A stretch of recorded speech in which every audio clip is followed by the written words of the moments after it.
Okay, so I'm like I'm holding my phone upside down. Usually the camera's on that side, so I need to look that direction. I'm way behind on everything right now. But I really wanted to do a quick wrap up for the months that I've missed, which are March, April, May. We're currently in June. I don't 100% because it's been a while since I've read these and I didn't talk about them. I don't like remember everything, but I have read some things and some things have been good. So I would like to share, and these are in the order in which I read them. Oops. SpaghettiOs. Let's see. Can we undo what you did? Okay, there we go. Let's undo that. Okay. Yeah, we gotta. Oh, wow. I'm trying to film our reading wrap up because it's been like 100 years. So the first thing that I read in January, February, March is Laser Rider 2 by Tamara Shopson, who I think does like visual art or like a performance. Let's see, renowned illustrator, graphic designer, writer, part-time cook, and co-owner of Shopson's, which is a New York City eatery. And I really liked this. This is about a young woman, I think Claire. Yes, Claire. I can't believe I remembered that. Okay, I'm just gonna close that honey pie. Yeah. Named Claire, who gets a job working at TechServe, which is a Mac repair shop, and this is like, a real thing that existed back in time. Oh, thank you. I guess when would that be? That would be the aughts. No, this is earlier than that. Is this the 90s? I don't remember when this is supposed to take place, but basically she gets a job there, and her job is to fix this specific, I think, type of printer. I wish that I could remember more. I do remember that it's really fun at the beginning. It's like a different... You're so funny, dude.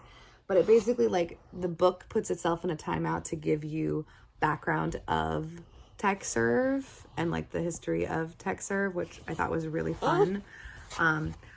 In general, I really like this. It was very easy to read. The only thing I did not like about it was that there's like a couple sections where it's like from the perspective of something inanimate, which just like took me out of the story and I didn't really understand.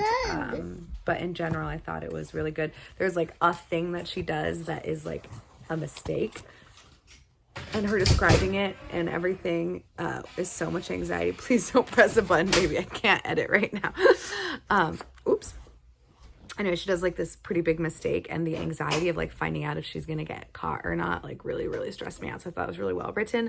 But yes, I would recommend that. It's very fun. There's also that thing in that book that I remember you found out about for the first time, and then I had never heard of before either. Yeah, what was it? We're simultaneously reading about it in our separate books. But do you remember what it was? It was the thing with like the free phone. Oh yeah, some kind of free phone call thing. I have to keep moving though because I literally can't. I have this on my computer. So the next book is The Piano Lesson by August Wilson. This is one of the plays from the Century Cycle. I forget what decade this is supposed to take place in, but oh my gosh, this was so good. We are centering a family that has a piano. That there's like a whole history of the piano, and basically freaking. Jake and I both learned about freaking at basically the same time and from different sources. It was very weird. That is super not for baby. Baby. Yeah, that one's not for baby. But anyway, so the piano lives with the sister who has a daughter, and her brother comes because he wants to sell the piano because he's been promised basically land by a white man. So this is a black family, and he was promised this plot of land that he could then, work by a white man if he could get the money, basically. And so he's got like a third of the money, and then he thinks that he can sell the piano and get another third, and then like sell the other, like sell something for the other third of money, basically. And so like he used this as his way forward. like, you know, with regards to status and finances and like independence. But she wants to keep the piano because of the history that it holds. Basically, like their father died trying to get the piano, and various other things I don't want to talk about because I don't want to spoil it. But this was so good. All of August Wilson's books are incredible. Highly recommend it. It was incredible. I was so frustrated with her brother during a lot of the story, but like also I can see, you know, where he's coming from, because he views her as like being stuck in the past and he views himself as like wanting to move forward. But also, like, can you trust that this, like, you're gonna sell this piece of family heritage, and can you trust that that land is actually going to be available for you to buy, like that man says? Like, you know, can you trust these people? So I don't know, I thought it was absolutely incredible. And then now the baby has moved all the books, so I don't know what the order is, so I'm just gonna keep going. The next thing that I have to talk about is Kappa, which is by Runosuke Akutagawa, translated by Allison Markin-Powell and Lisa Hoffman Kuroda.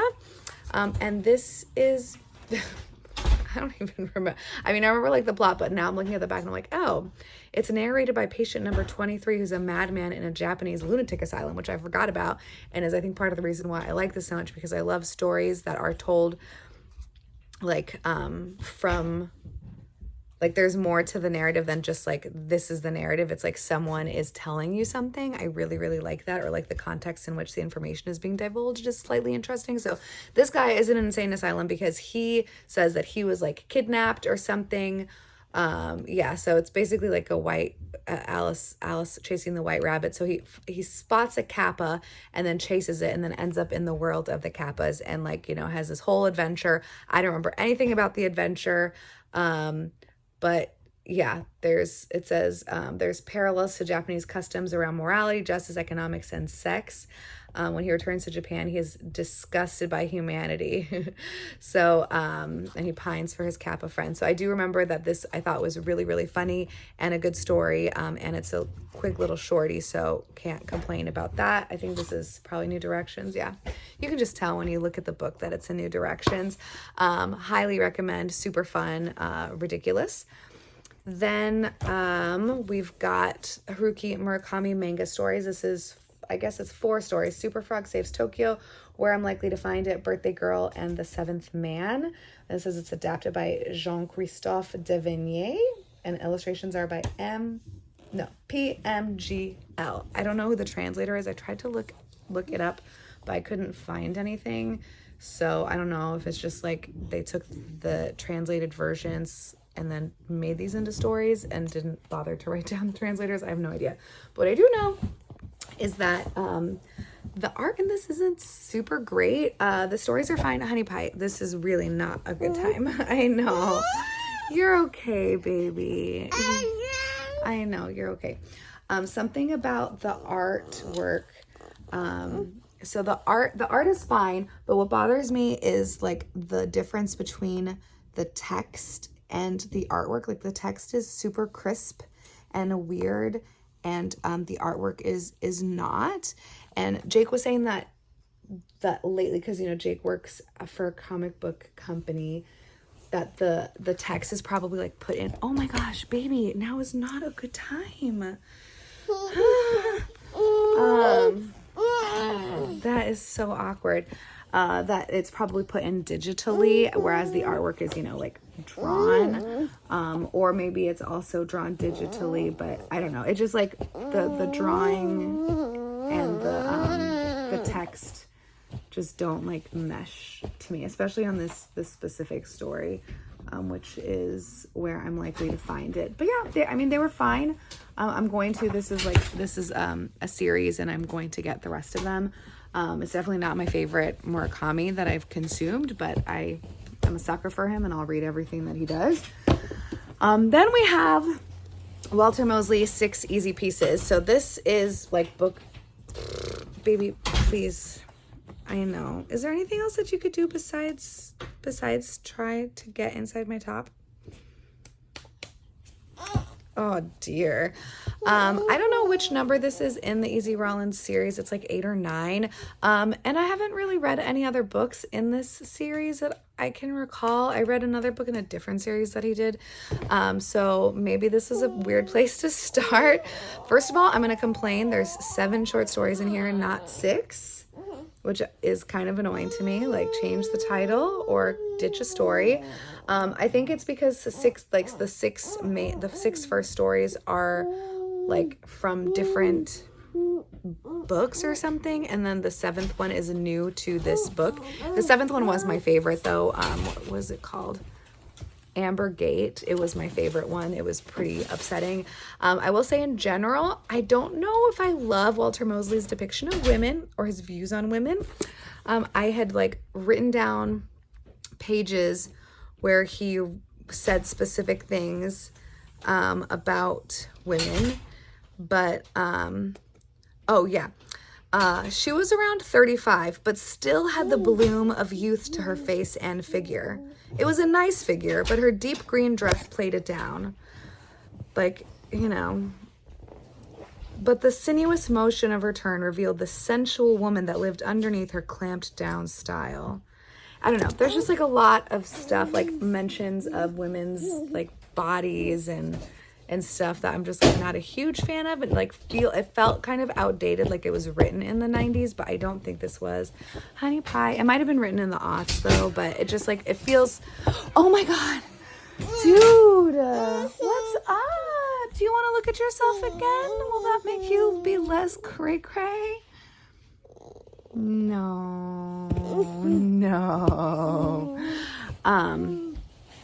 Anyways, so yeah, there's that I was not super a fan of, and it was kind of repetitive with like, so a main like portion of all these stories is that his friend like had been killed or something, I think in the book previous to this, and he views it as being his fault. And so a lot of the stories have him trying to find out information about his friend because someone's like, oh, I think I saw him, and etc. etc.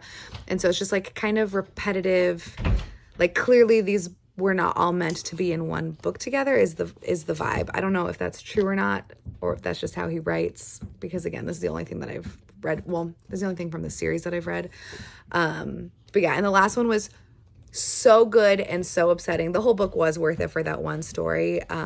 It's about a woman being killed by someone, and it was really upsetting. Not all of them are murder related stories, but you know, he's like a detective. I guess maybe I should have said that this is an Easy Rollins book. He's like the head custodian, or like the guy that's in charge of custodianship at some kind of like high school or middle school. But on the side, he does like these problem solving for people. And not all of them are revolving murder. But the last one was, and it was so good. It was so upsetting. Then I have The Pachinko Parlor by Eliza Shua Desipin. And this is translated by Anissa Abbas Higgins. And baby is getting in things that he shouldn't get into. But I'm so close. I just have 2 more books, wow. I think. Oh no, 3 more. Where's my other one? Anyways, so this is following a young, wow. Oh no, a young woman who is, I think she's Korean, but she's French. Like she lives in France, which I think wow. It's like the author's like actual background. But her grandparents live in Tokyo, and so she goes to Tokyo wow. and they run a pachinko parlor. And so she's in Tokyo, mostly because she's wants to take them to Korea. And then she ends up being like an au pair or like French tutor for a young Japanese girl. And yeah, I love her writing. It's like very similar to the other stuff, like very kind of melancholic, lonely, longing. Like these are all like feelings that you get when reading this, her books. And yeah, I really liked it. I wouldn't say it's like, you know, I don't know, like a must read for every single person, but if you like to read lonely, sparse books, I really liked it. And then we have The Living Statue by Gunter Grass, translated by Michael Hoffman. This is one of the books that I got from Adam when I was up there for Indie Bookstore Day, and I had literally no idea what was going on at the beginning of this book, but it became funnier and funnier. Hello. the main character basically becomes enamored with this living statue. Again, origins of which are, I'm kind of unclear how everything starts, but he starts to create this like idea in his head of who she is, and he kind of starts stalking her and looking for her and thinks that she's being mistreated, but clearly he's the one that's got problems. And so obviously I find that super hilarious because men are, you know, special sometimes. But anyways, super funny. And then I read also, last thing, The White Book by Han Kang. This is translated by Deborah Smith, and this is also from Adam's House. And I thought the beginning of this was really good. There's, so I feel like I'm like really doing this like so fast, like I'm rushing, but I thought the beginning of this is really good. The author talks about how her mom lost a child. So I think she's like giving birth, or the baby like comes early, but she's secluded and doesn't have a car or phone or anything. And so she gives birth to the baby, and the baby dies like within a couple of hours of being born. And that part crushed me. I was so upset. I was crying so much. It was really, really hard for me to read those, that part of this book. But then the rest of the book, I just was like, I don't really get it. It's just like small little pieces. Honey, like each thing is like a different white item. I think there might be a poop in there. Possibly. Which one? Dar. Mar. There you go. Dar. Baby. This one? I don't know where your bubble is. You have it right here. Oh. So yeah, this was just like in the end kind of like meh for me. I'm glad that I read it because I do like her writing, but it wasn't anything special. So anyways, those are the books that I read March, April, May, not including the babies books because who knows where those are right now. So anyways, thanks for watching. I'll talk to you guys later.